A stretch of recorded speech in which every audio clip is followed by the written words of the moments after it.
Everyone, welcome to my channel Ekas learning. So अज आप गल करांगे types of clauses the third part बारे।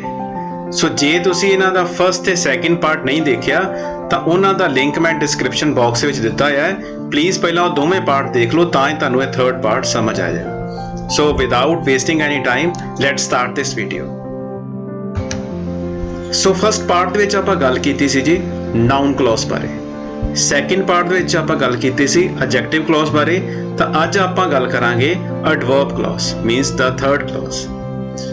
सो सब तो पहला तो एडवर्ब दा मीनिंग की है। Means a word which adds something to the meaning of verb, adjective और अनदर एडवर्ब। ठीक है, ये तो होती होगी डेफिनेशन। पर जे आपां एडवर्ब क्लॉज की डेफिनेशन देखिए तो वो की है, A clause which acts as an adverb is known as adverb clause। मतलब कि इहदे विच एक सिंगल वर्ड तुहानूं नहीं दिता हैगा बल्कि एक ग्रुप ऑफ वर्ड्स है जिहड़े कि कलैक्टिवली मिलके एक एडवर्ब दा काम करदे ने। ठीक है, सो उहनूं आपां एडवर्ब क्लॉज कह दिंदे ने। सो जे आपां बड़े सिंपल लफ्ज़ां दे विच इहनूं समझना होवे तां उहदे वास्ते अपने कोल बड़ा एक सौखा जिहा तरीका है। तुहानूं क्वेश्चन पुट करने वास्ते तुहानूं दिते गए ने इहदे विच, जिवें कि वैन, वेयर, वाई ते हाउ। ये चार क्वेश्चन ने। इन्हां चारां दे विचों जे तुहानूं किसी दा भी आंसर मिल जाता है तो इट मीनस कि वो क्लॉज किहड़ी है, एडवर्ब क्लॉज है। ठीक है, सो बड़ा एक सिंपल जिहा तरीका है। तो पंजाबी दे विच आपां इन्हां नूं कह सकदे आ कदों, कित्थे, क्यों ते किवें। ठीक है, सो इहो जे चारां दे विचों तुसीं क्वेश्चन पुछोगे जो जे तुहानूं इहदा आंसर मिल जाता है इट मीनस कि जिहड़ा पार्ट उहदा आंसर दिंदा है वो एडवर्ब क्लॉज है। ते इह क्वेश्चन पुछना कदों है, मेन क्लॉज तो। जिथे मेन क्लॉज खत्म हुंदी है उहदे तो आपां क्वेश्चन पुछना है। ठीक है, ते उहदा जिहड़ा आंसर होएगा वो डिपेंडेंट क्लॉज दे विच होएगा, क्योंकि जिन्नियां भी क्लॉजेस की आपां गल कर रहे हैं ये हमेशा डिपेंडेंट क्लॉज दे विच हुंदियां हुंदियां, इंडिपेंडेंट क्लॉज दे विच ये क्लॉजेस नहीं हुंदियां। ठीक है, सो आपां पिछली वीडियोज़ दे विच गल कीती सी कि जे तुसीं नाउन क्लॉज लभनी है तां वट ला के क्वेश्चन करना मेन क्लॉज तो। इसे तरह जे तुसीं एडजेक्टिव क्लॉज लभनी है तां विच ला के क्वेश्चन करना है। ते थर्ड जे तुसीं एडवर्ब लभना है, जे तुहानूं ये भी भुल जाता है वैन, वेयर, वाई ते हाउ, जे ये भी तुहानूं भुल जाता है तां एक होर तरीका है कि तुसीं पहला नाउन क्लॉज लभ लो। नाउन क्लॉज किवें लभनी सी, वट ला के। अगर वट दा तुहानूं आंसर नहीं मिलता तां सैकेंड क्वेश्चन पुछो विच ला के। विच आपां लाउणे आ एडजेक्टिव क्लॉज दे बारे। जे तुहानूं उहदा भी आंसर नहीं मिलता तां इट मीनस कि तुहानूं पता लग जाएगा कि वो तीजी क्लॉज ही होएगी, एडवर्ब क्लॉज। ठीक है, तो ये दोवें तरीके ने, या तुसीं नाउन या एडजेक्टिव क्लॉज लभ लो। जे उन्हां विचों नहीं हैगी तो ऑटोमैटिकली तुहानूं पता लग जाएगा कि ये थर्ड क्लॉज एडवर्ब क्लॉज ही होएगी। नहीं तो जिहड़े तुहाडे स्क्रीन ते red colour they which question दिते ने तुसीं इन्हां विचों भी तुसीं पुछ सकदे। अगे आपां कुछ एग्जांपल्स डिस्कस करते हैं, इहनूं चंगी तरह आपां किवें समझना। सो फर्स्ट एग्जांपल है ही डिड द वर्क, उसने काम कीता। हुण अगे आपां क्वेश्चन पुछ सकदे ने किवें, हाउ, ते आंसर की मिलता है एज ही वाज ऑर्डर्ड, जिवें उहनूं किहा गया सी। हुण इट मीनस कि हाउ दा आंसर मिलता पिया ना, ते आपां हाउ कित्थों पुछया, जिथे मेन क्लॉज खत्म हुंदी पई। हुण मेन क्लॉज किहड़ी है, ही डिड द वर्क, ये मेन क्लॉज है। ते इत्थे आपां नूं उहदा आंसर मिल जाता है। सो जिथे आंसर दिता गया है वो अपना हैगा adverb clause. Next example, if you eat too much you will be ill. हुण इहदे विच आपां मेन क्लॉज पहला तो लभनी है। तो मेन क्लॉज किहड़ा हुंदा सेंटेंस दा, जिहड़ा सैकेंड पार्ट है। ठीक है, यू विल बी इल ये मेन क्लॉज है। तो इथों आपां पूछ सकते हैं ना question, you will be ill, तुसीं बीमार हो जाओगे। हाउ, किवें, आंसर की मिलता है if you eat too much, जे तुसीं ज्यादा खाओगे। इट मीनस कि आपां नूं आंसर मिल रहा है तां ये जिहड़ा अंडरलाइन पार्ट है ये एडवर्ब क्लॉज है। नेक्स्ट है दे वेंट, वो गए।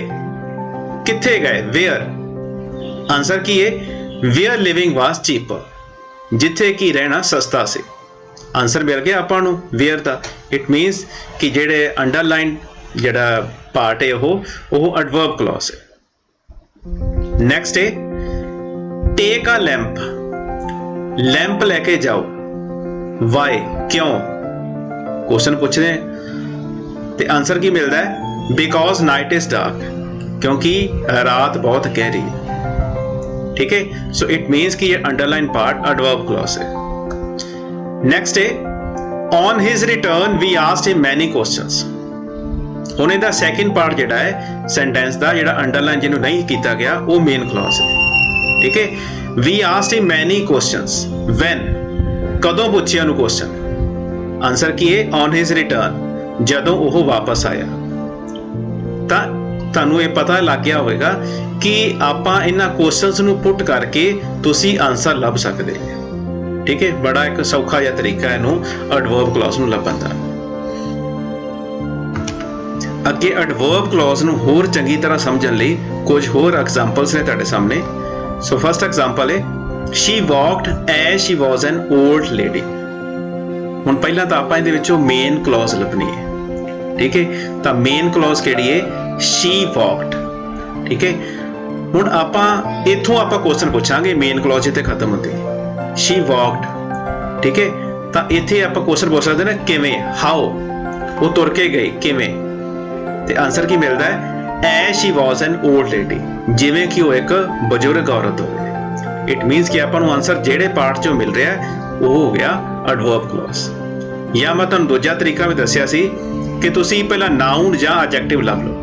हुण नाउन लभण वास्ते की है वट ला के आपां क्वेश्चन करांगे। हुण शी वॉकड वट, हुण ये वट इत्थे विच लग ही नहीं सकदा। ठीक है, क्योंकि वट दा आंसर नहीं मिलदा पिया इहदे विच। इट मीनस कि नाउन क्लॉज तां है नहीं, ते जे आपां एडजेक्टिव लभनी है तां विच ला के शी वॉकड विच। हुण इत्थे विच भी ढुकवां नहीं हैगा। इट मीनस कि ना ते नाउन है ते ना ही ये एडजेक्टिव है, तो जे दोवें नहीं हैगियां तो अपने आप ही पता लग जाएगा तुहानूं कि ये थर्ड क्लॉज है। ठीक है, नेक्स्ट है अगे before going on vacation we must make reservation. हुण इहदे विचों पहला तो आपां मेन क्लॉज लभनी। मेन क्लॉज किहड़ी है वी मस्ट मेक रिजर्वेशन, सानूं रिजर्वेशन करनी चाहिए।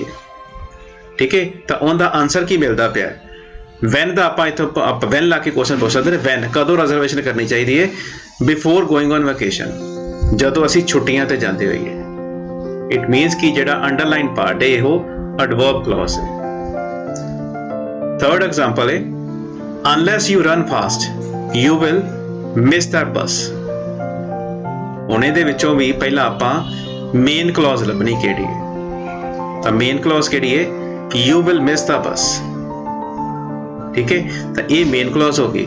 हुण इत्थों आपां क्वेश्चन पूछ सकते हैं तुसीं बस मिस करोगे कदों, तो आंसर की है अनलैस यू रन फास्ट, जे तुसीं तेज नहीं दौड़ोगे। तो इट मीनस कि ये की हो गया एडवर्ब क्लॉज। नेक्स्ट है ही इज पुअर, वो गरीब है। तो हुण इत्थे आपां क्वेश्चन पूछ सकते ना वाई, क्यों गरीब है, बिकॉज ही इज डिसऑनेस्ट, क्योंकि वो बेईमान है। तो आपां नूं इहदा आंसर मिलता पिया। इट मीनस कि अंडरलाइन पार्ट जिहड़ा है वो एडवर्ब क्लॉज है। नेक्स्ट है wherever there is music the people will dance. हुण इहदे विचों मेन क्लॉज किहड़ी है द पीपल विल डांस, लोग नचणगे। ठीक है, किथे वेयर, तो आंसर की मिलता है wherever there is music. It means कि अंडरलाइन पार्ट की है एडवर्ब क्लॉज है। नेक्स्ट है if you save some money you can buy a laptop. हुण इहदे विचों आपां मेन क्लॉज लभनी, तो इहदे विचों मेन क्लॉज किहड़ी है you can buy a laptop. ठीक है, तो दूजा पार्ट हैगा डिपेंडेंट क्लॉज। हुण डिपेंडेंट क्लॉज दे विच आपां ओही आपां क्वेश्चन पुट करांगे मेन क्लॉज तो you can buy a laptop, how, तुसीं लैपटॉप खरीद सकते हो किवें। तो आंसर की मिलता if you save some money, जे तुसीं पैसे जोड़ के रखो। इट मीनस कि आपां नूं इहदा आंसर मिल गया। तो ये पार्ट हैगा एडवर्ब क्लॉज। ਠੀਕ ਹੈ। ਤਾਂ ਤੁਹਾਡੇ ਕੋਲੇ ਦੋਵੇਂ ਤਰੀਕੇ ਨੇ, ਜਾਂ ਤੁਸੀਂ ਪਹਿਲਾਂ ਨਾउन ਜਾਂ ਐਡਜੈਕਟਿਵ ਕਲੌਜ਼ ਲੱਭ ਲਓ। ਜੇ ਤੁਸੀਂ ਉਹ ਨਹੀਂ ਕਰਨਾ ਤਾਂ ਤੁਹਾਨੂੰ ਜਿਹੜੇ ਕੁਐਸਚਨ ਦਿੱਤੇ ਹੋਏ ਨੇ ਇਹਦੇ ਵਿੱਚ 4 ਕੁਐਸਚਨ ਉਹ ਪੁੱਟ ਕਰਕੇ ਵੇਖ ਲਓ। ਤਾਂ ਜੇ ਤੁਹਾਨੂੰ ਉਹਦਾ ਆਨਸਰ ਮਿਲਦਾ ਹੈ ਤਾਂ ਇਟ ਮੀਨਸ ਕਿ ਉਹ ਐਡਵਰਬ ਕਲੌਜ਼ ਹੈ। So it was all about adverb clause. I hope that you have understood it very well. Please like my channel, share this video with your friends so that they can also take benefit from this video. Thanks for watching this video and please subscribe my channel. Thank you to all.